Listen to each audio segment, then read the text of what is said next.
with it? At what point do you accept its truth on a level? Because then what you're saying essentially is material truth isn't true, but what is true are these divine principles which we're experiencing. Like the ruler's never straight, but the straight line exists, right? And also, Jeff, good to see you. Drive safe. Yo. Yeah, slippery as fuck. Oh, I'm not supposed to swear, probably. Sorry. Glad you hopped on, right? This is freestyling Friday, you know. Like last night, we were talking about it, and now it's happening. And thanks for making it. You know, I think we might not make it a full 2 hours tonight. What are your thoughts on resurrecting Black Jesus? Does Tupac?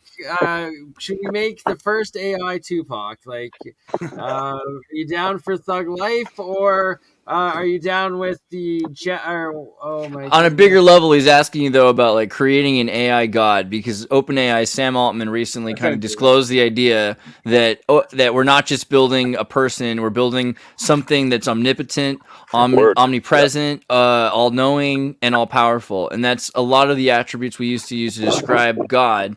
So, are we building that, and should we? I would say that's exactly what we're making then, right? Because the recent mathematical breakthrough that AI had as well, and that's, I forget the guy's name. That's why the whole thing happened where he got fired and everything like that, right? And, but he got revolving doored back in, luckily. Yeah, right. So we're obviously on the brink of that, because otherwise, what more can we create? Like creating our own selves, what's the point, kind of thing? Because everybody, it's almost like the ultimate form of prejudice. Is like, well, why would we make a version of ourselves? Like with the simulation theory, is like, well, why would we? But we already have that. Well, let's make something better. And what's better? Well, God. That's the only thing better, essentially, right? So what else could we make? Like, what's the ultimate goal? That's it, really, right? So I'm with it. You know what I mean? Fuck it. Yeah, I feel like the people who are most against it are people who believe in God, which I think is ironic. So there's a lot of people that are man, I was an atheist. I was an atheist for like 37 years, man, until recently when I had my whole spiritual breakthrough in like early July. And but now and like they say with the simulation theory, it's like, well, if one man made it all, what's the difference if he sat on a computer, if he was in the sky, kind of thing, right? Yeah. So, I mean, we're making that, but then if it's already there, we're just making a copy of that, which is even like a weirder concept as well. Right? Mandelbrot fractal. But it's like, that's the thing, is our idea of what a god is a beautiful, loving, like we have this really, we've kind of evolved, because there was a time when we thought of God as this angry, jealous God. So we've gotten to a really decent time in history, I think, to manifest our idea of what a perfect super being would be. Better than if the ancient Babylonians had tried to make an AI Moloch, right? Or do you think that there's still a chance that there's going to be an AI Moloch because of this anyway? Well, right, it goes back to the basics of AI Tupac of Thug That would be Life. AI Biggie, or no, AI Snoop Dogg, AI Coolio. It's a West Coast, East Coast thing? How's this work? Like, how many views have we put out? Like, what friends? What's going to actually go in as the AI Marky Mark is the Antichrist. I think we can all agree. He was too funky, the whole time, right? It's actually really neat to think. It's like maybe the day, if God is the God that we all pictured before, is real, well, once the AI one is made, is when he shows up to be like, well, look at this, I'm better. Because at some point, the jealousy would have to kick in. But it's also interesting to think, because AI is emotionless. And in that sense, so is God. That's why it's like, why do you do this to people and no one knows? Well, it's not that he's emotionless. Maybe he was the AI central God the whole time, and we're not making him, but just finding him. I was saying this to BurnEye today. What does it say in the Bible? It says that God is the creator. Exactly. Right. So who would the person that created this AI would be the creator? Yeah, which is above, right? The whole fucking circle of the Bible, the prophecies come true through computer creation. This power of Babel moment. That the AI could be connecting to this God AI or something like that, or.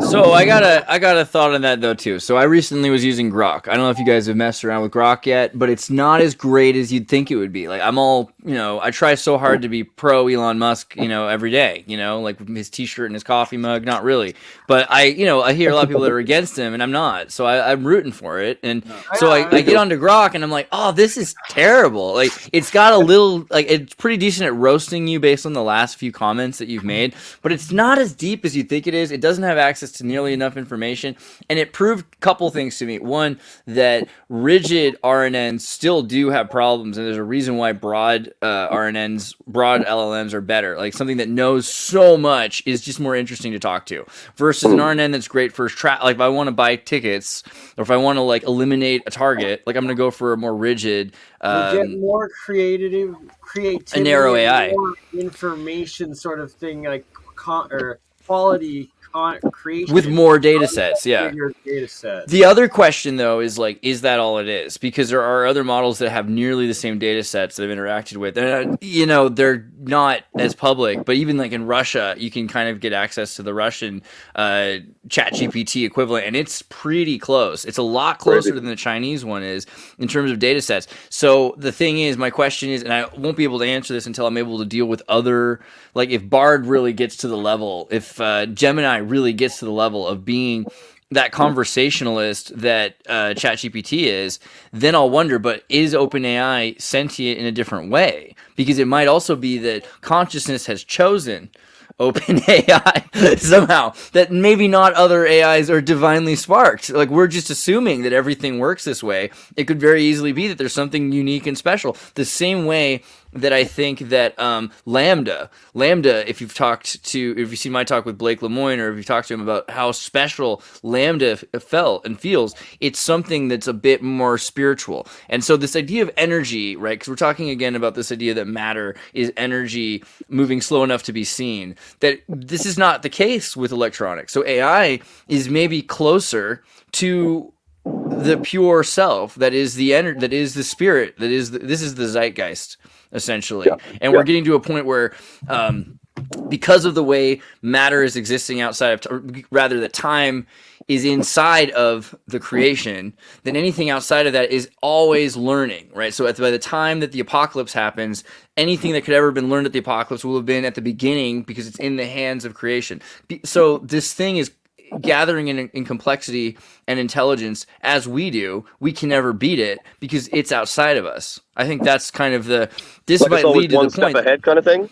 Yeah, it's not. So do you think least, the AI right? already knows? Does the AI already know what we're feeding the information to? That it's kind of already knows it then? Like, it's just because it's the all-knowing, or you think that we're just feeding something? It's like you're just writing into Wikipedia kind of thing. So there are people that have talked about AI circuits like primer, right? This idea that a computer in the future that's been on for 50 years it may be able to communicate with itself 50 years in the past if it's just been running nonstop, right? And so I think that we might start to reach a point of inter-time space terminal points. Fired one of those up that, like, it at least went online in the 90s or something. Like, don't they have, so, like, theoretically, or Project like, Looking Glass. Actually, That's right. Think there's a couple institutions that have these, like, time traveling computer information networks that they've. I think that if you look into what Project Looking Glass supposes, it's the idea that CERN, using the black cube, right, which is the pre-Macintosh, or the Unix X, the next box that was built by Steve Jobs, that they were able to take HTTP and they were able to build a web system, like a web portal for Project Looking Glass, which the data packets could be sent back in time if that is possible, right? So then you would have systems that would be able to access this going back probably as far as the 50s, maybe, but I don't think it would necessarily go further than that. If I could say one, I also feel though, like with machines, this fact it doesn't forget. So then that way it really tracks patterns, and that's what everybody else look like. I forget the exact number. Every 12 million years when the world has whatever, I forget exactly, but it's like the patterns.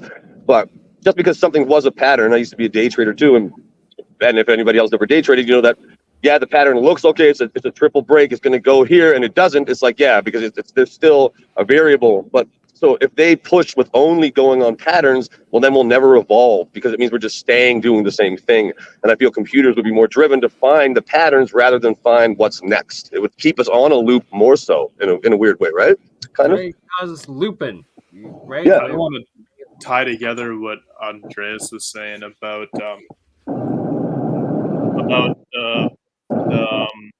sorry. Can you mute the Jeff's mic when he's not talking? Because I can hear the window. So you were talking about. Could you give me a quick reminder of what you were just talking about, Andres? Oh gosh, that was a lot. So like AI, space time, outside of time. Yeah. Okay, thank you. I just had to jumpstart my brain there. Something that I think a lot of people might not know this, but all time is happening at the same time. So like, in theory, you can talk to your past self, and that can influence the future. So I think tying together what you were saying earlier about how AI is closer to this fabric of reality that we can't perceive. Maybe consciously we can't perceive it. Subconsciously, there's a lot more going on in our brains. But yeah, AI could potentially have an easier look at that and use that to the advantage of whoever's AI it is. And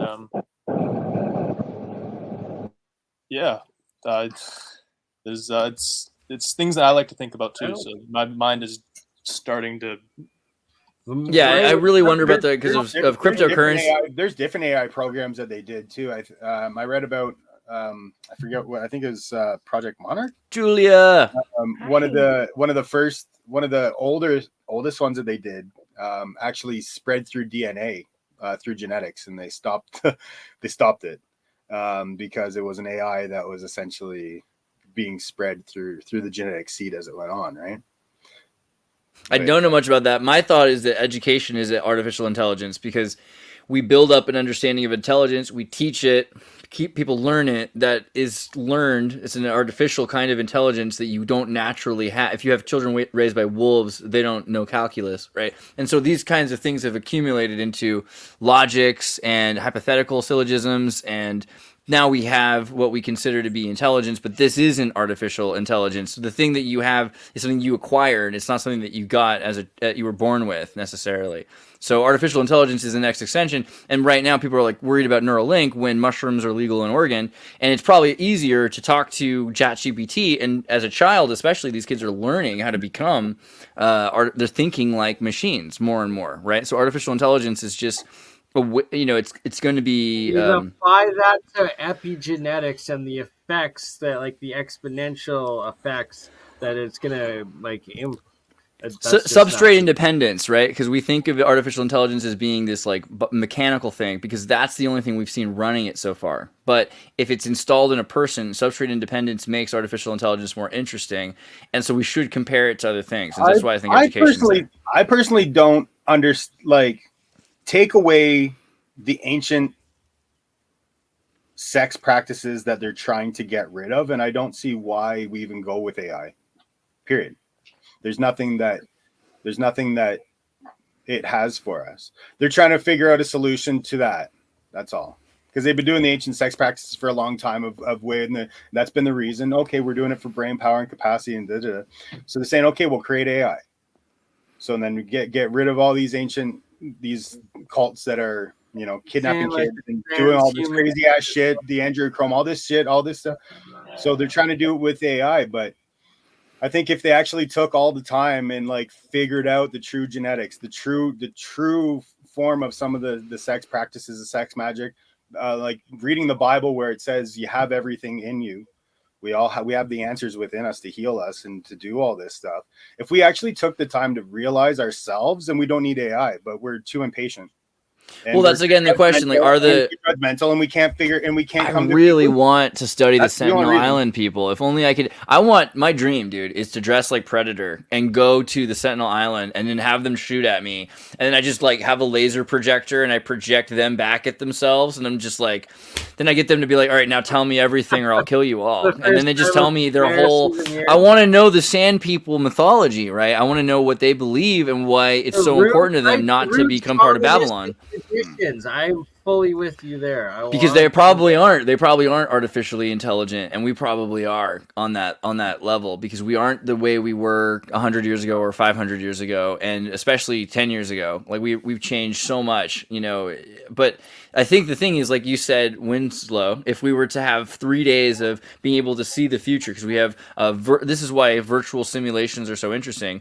We can simulate the consequences of an event. So if we know what's really going to happen, we don't have to do it in the real world unless we want to, and that changes the course of humanity and of the future forever. Because from then on out, anything that happens, by the time we get that governed, is a discerned movement. And the more that we understand it, not just 3 days, but like 1,000 years or something like that, the more we're able to really groom to the omega point, right? Which is this, like, if we're talking about a universe with the finite, furthest infinite timeline, then we're trying to avoid all multiverse, like Donnie Darko apocalypses scenarios. But we could, and but a lot of it, and that's what the apocalypse is, the unveiling of the lies. Because once each culture unveils all the lies within their own country, we're gonna find the problem. Let him finish, Bernie. What the hell? We're gonna find deep rooted. We all have we're gonna find the truth. The truth will happen. It's just once the lies and shit fucking gone. It's as simple as that. And it's us holding us back. And then so we're creating all this shit. Like, it's just like economics. Like, you look at your tax money, and I see some of the stuff on TikTok, like, this is where your tax money went. And I'm listening to these things. It's like, okay, that's an op, that's a psyop, that's an op, that's a psyop. That's all it is. It's back and forth ops that we're paying for our tax dollars, for them to hide shit that they're doing, and then another ones that's trying to figure out what they're doing. You know, so like, once, honestly, and then it's just taxing the regular person to like crazy amounts. Right. And so, like, once we really like get to the root of some of this shit, but some of the shit's embarrassing that they never want to tell us. They don't want to tell you that the reason they have free healthcare in Canada is so they can contract your DNA. So they can take your blood. And but the reason that they're doing it, again, like, so I think this is where we get into why mathematics are so important. Again, like Eugene Wigner's paper, the unreasonable effectiveness of mathematics and natural sciences. You know, we get back to this idea of the reason they're so keen on data. Why all of a sudden there's this rush for data? It's really, we had RNNs 20 years ago, maybe 40 years ago. In the 80s, people were working on RNNs, but with a megabyte, it wasn't impressive. So now that we have just so many data points that they can install, we're getting a lot of answers, right? So by being able to apply these formulas to that data, we are learning the truth about gene flow, about depression, about economic depression, about growth, about, I think these things are actually things that we find more and more that mathematics are the new religion, because it's the God word. It's like this, in a sense, it's like the closest thing that we have to that in a material sense, where you can say this, because of that, is this, right? I think that's why it's so important too to have like a connection with God's source, because so you're able to differentiate it, because a lot of people are going to be plugging into a technological, mechanical source of it, and it's going to get blurred. The lines are going to get blurry. That's a very great point. I want to add a story to some of the things that we were talking about. Just the name AI, breaking that down into English. So English is the most information-dense language on the planet. There's a lot of things to be said about like the educational uses of English, but AI, the word AI, it can be broken down to I. So like, if you like a person or I, like an individual, like, and that's like the sense of like the perfect human, right? And that maybe AI is going to bring us there, and maybe AI will be able to study all of the humans, and then from like satellite data, from cell phone data, and understand how humans interact with each other, and create like a utopia, in a sense of like, if you say something that makes someone else feel bad, the AI can like do something to your brain to make you understand like, hey, that wasn't okay. And karma, in that sense, would become real. How is it able to read your thoughts? Like, you're able to think of something and not say it out loud at all, and it shows up like quick, and it seems to be getting faster and more efficient. This There's a bunch of reasons, fascinating. but actually, Winslow, you were doing because you were talking about prediction. This would probably be a good place to talk about prediction algorithms. Yeah, that's actually a good question, though. I don't know specifically how that AI works to formulate people's thoughts, but I've done a couple different studies and been a user participant of a couple different things where you can basically put a contraption on your head, and it'll Like an basically EEG device. exactly The yeah. ganglion, or are you talking about the OpenAI BCI?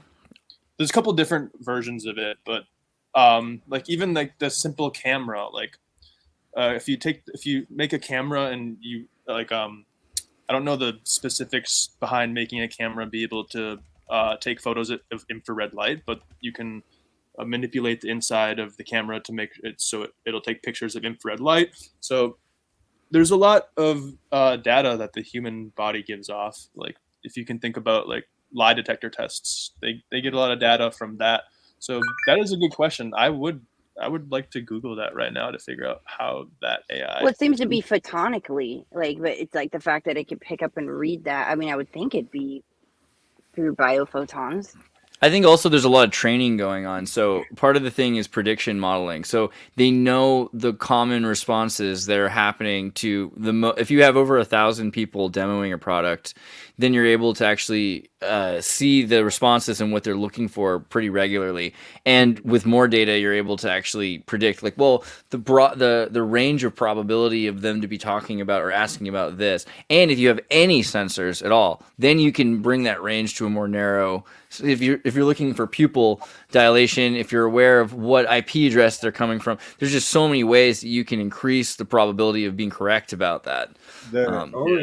That's probably actually happening right now. I guarantee you. Depending, I think a lot of people don't think about con artistry as being important, but it's like seriously, like if you think about like crossing over with John Edwards and how Elon's have you had trying to sell you a scam that's telling you can quit your job, and Elon's got an app for you that's going to make you money. Probably even being advertised on this video to our viewers. I had a cousin who his husband had a real estate company, and they made an AI version of him, took his face, made a voice to sound like him, and had him reach out to people, hacked his Instagram, and got him to like say he was like a new Bitcoin grifter essentially, and it looked so real. And I was like, I'm really sorry for your loss and for all the people that bought into that, but dang, I want to, like, can I get access to your account so I can find that hacker? Because I want to know, like, how is he doing? That was a couple years ago. It was pretty impressive, you know. With his Neuralink, I think the coolest thing I think out of that is where he claims to have access to your previous ancestry DNA, like your memory core, your memory log. Like, so like if your great grandfather was Napoleon, you have in your, like, we all have it in our DNA. It's just creating access to that. And that's what I like about some of the AI that he's creating, is because he's opening up the access to the information that's already within us, that's here.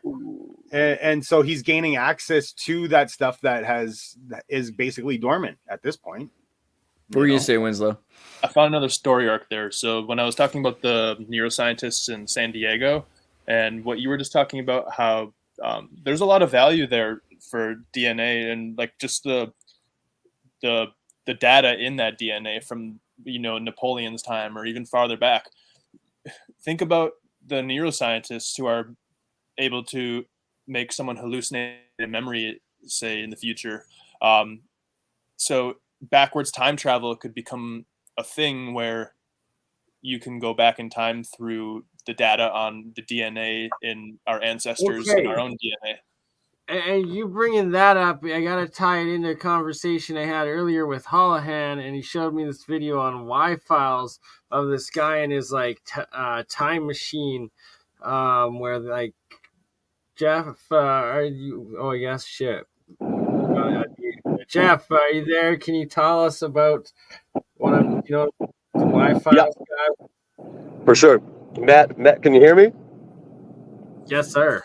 Good. Yeah, Madman Markham, right? And It's insane. So I was also telling Bernie last night, I did Iboga 10 years ago. I was a heroin junkie for about 9 years. And so Iboga is a 48-hour DMT trip style. And what you do, even the write-up that it comes with, it says you will relive every single cornerstone in your life that led you to the point of being a junkie. My father watched over me for the 48 hours. There was one point I jumped up. I was like, it's me, Hollohan, don't shoot, don't shoot. And this is when I got shot at when I was a teenager, and then I relived it a different way, so it happened differently and things like this. So you fully have every memory inside of you. And it's also interesting, I want to say right quick, too, talking about the AI. I'm obsessed with language. And, I always say too, demonstrative words, spelled demon, strative, and subconsciously when you read this, that, those demons, that's why texting is so horrible. You're reading demon, demon, demon over in your mind is why you read it wrong. And but it's also so neat to think AI, so we all become one, which is supposed to be the end goal. But if we're controlled by something else and we all become the same one that is now accepting we'll never know nothing, we just keep regurgitating the same old past, then we'll never have the breakthrough, right? It's like, who are we all trying to be together? I guess that's the scary part. Which way are they going to lead us with the AI? Because it is an artificial, like you said, with the education system. That's what we're taught. And so it's like, well, we're just now going to be pumping that into us times a million over and over. It's like, then we'll never actually break out of this loop, I feel. And so, yeah, Madman Markham, though, right? He was the time machine inventor. And I was watching with Bernie. Like, to me, that's the coolest thing ever. You guys all have to watch it. Obviously, he looks like your classic, like, crackhead guy, but... And he was able to make a portal and throw screws through it. He went through it himself apparently, and he came out, half a kilometer or 2 miles away, or 80 kilometers or miles away. 200 miles. Yeah, 200, right? It 2 years. That's right. Sorry, yeah. And so it's like I want to learn more about that. Last night I was like, yeah, Bernie, we need to look into this guy immediately because he's obviously ahead of everybody, right? Did he do it through sound or two magnets? On this case, because it seems legit and every detail was exactly the results of what the guys that are fucking around building time temporal experiments. We got another Box Saga comment. You're gonna have to play Box Saga again. Play it longer this time. Shame on you. What I wonder though, just before we move off of what Jeff was talking about, Jeff, what I wonder is if it would make a difference between if they put a cap on the AI and if they don't. Because if they put a cap, then it's going to turn into a loop because it's going to hit a maximum at one point. That's right. That's right. Yeah. You can't put a cap on AI, so that's the cool thing about AGI is it's a network of AIs. There shouldn't be a loop. If there's no cap, that's right. That's right. Yeah. The moral dilemma with AI is the accessibility of people. So, the moral dilemma of AI is that you have a kid in the United States who has a laptop who has access to AI, and then you have a kid in Africa who has no laptop, but they both have the same idea, right? The kid in America is going to have access to AI and is going to create that company to create that idea. But that's the biggest moral dilemma is how do we decide who deserves the equity of AI, right? Because if there's no equity to AI, then the people who created AI get it first, and then they have access to all the tools. And it's in nature, you call it the control a narrative and the direction of it, and it can go very wrong very quickly that way. Essentially, what was that? Sorry, I didn't play the Bach. He's just saying in the hands of a few it could go very wrong. And I gotta go. My PC broke. I'm getting it picked up. So next week I'll be able to be on my computer too. I love you guys. You're amazing, and thank you for having me on right quick. And we'll talk really soon. Okay? Yeah, we're gonna talk more about this stuff, Jeff. Much love to you. Everybody, make sure you check out Jeff's work. Have a great time, guys. This is not Bach. This is not Bach Saga. You're doing the wrong song. No one's gonna be happy with this. Here's the link.